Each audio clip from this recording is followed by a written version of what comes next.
प्यारे बच्चों, जय हिंद। 7वीं कक्षा में हिंदी में कार्यपत्रक 13 हम लोग पढ़ेंगे कठपुतली। कठपुतली का एक अंश हम पहले भी पढ़ चुके हैं, याद आया आपको?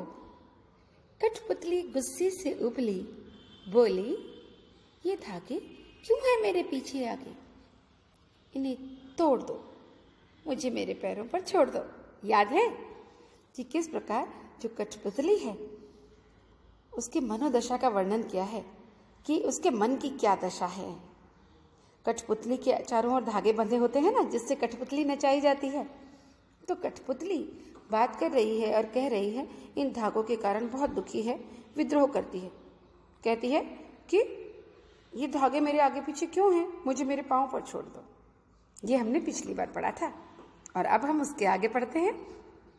जब उसने ये कहा कि मुझे मेरे पाँव पर छोड़ दो, तो सुनकर बोली और कठपुतलियां कि हाँ, बहुत दिन हुए हमें अपने मन के छंद छुए।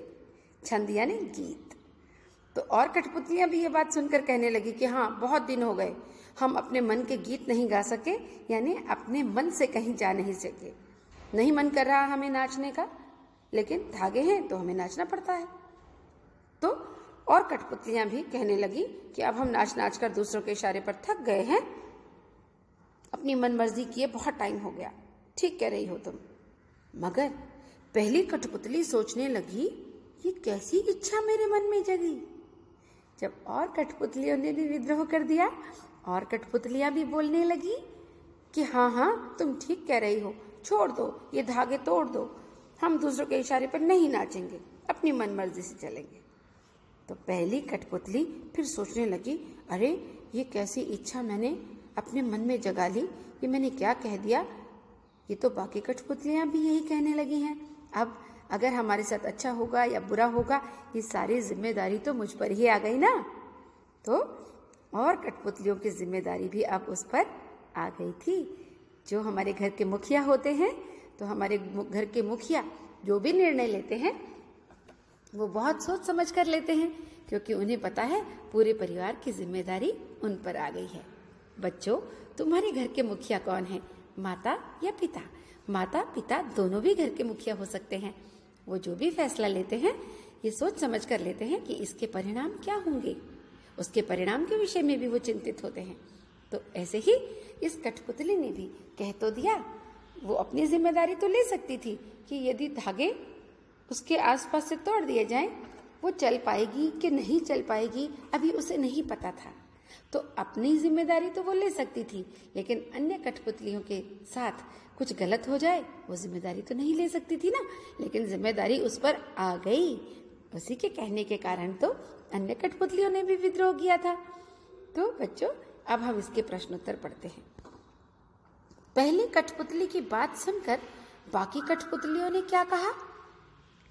प्रश्न 2, पहली कठपुतली की बात दूसरी कठपुतलियों को पढ़कर क्यों अच्छी लगी? प्रश्न 3, दूसरी कठपुतलियों की बात सुनकर पहली कठपुतली क्या सोचने लगी? प्रश्न 4, आपको कठपुतली की तरह दूसरों के इशारे पर नाचना पड़े तो आपको कैसा लगेगा और क्यों? प्रश्न 5, क्या हम सभी टीवी, मोबाइल, इंटरनेट के हाथों की कठपुतली हैं? कैसे? तो बच्चों, ये जो प्रश्न 5 है ना, ये बहुत सुंदर गतिविधि है। क्या हम लोग भी कठपुतली नहीं बन गए टीवी, मोबाइल और इंटरनेट के हाथों की? आजकल लॉकडाउन पीरियड में आप लोग मोबाइल से पढ़ रहे हैं, देख रहे हैं, लेकिन क्या आपको नहीं लगता कि जब आवश्यकता नहीं होती आप तब भी ये मोबाइल उठाए रहते हैं? आप तब भी इंटरनेट पर कुछ सर्च कर रहे होते हैं, ढूंढ रहे होते हैं, खोज रहे होते हैं, या कोई गेम खेलना शुरू कर देते हैं। क्या ये मोबाइल आपको अपनी ओर बुलाता नहीं है ना? तो क्या हम भी कठपुतली नहीं बन गए? अपने इशारों पर नचा रहा है ये मोबाइल हमें। तो आपने ये गतिविधि अच्छी तरह से करनी है। जो आपके मन में विचार आते हैं आपने वो सब विचार लिखने हैं, उसमें कुछ भी गलत नहीं होगा। जो गतिविधि होती है और आपके अपने विचार आपसे पूछे जाते हैं वो कभी भी गलत नहीं हो सकते।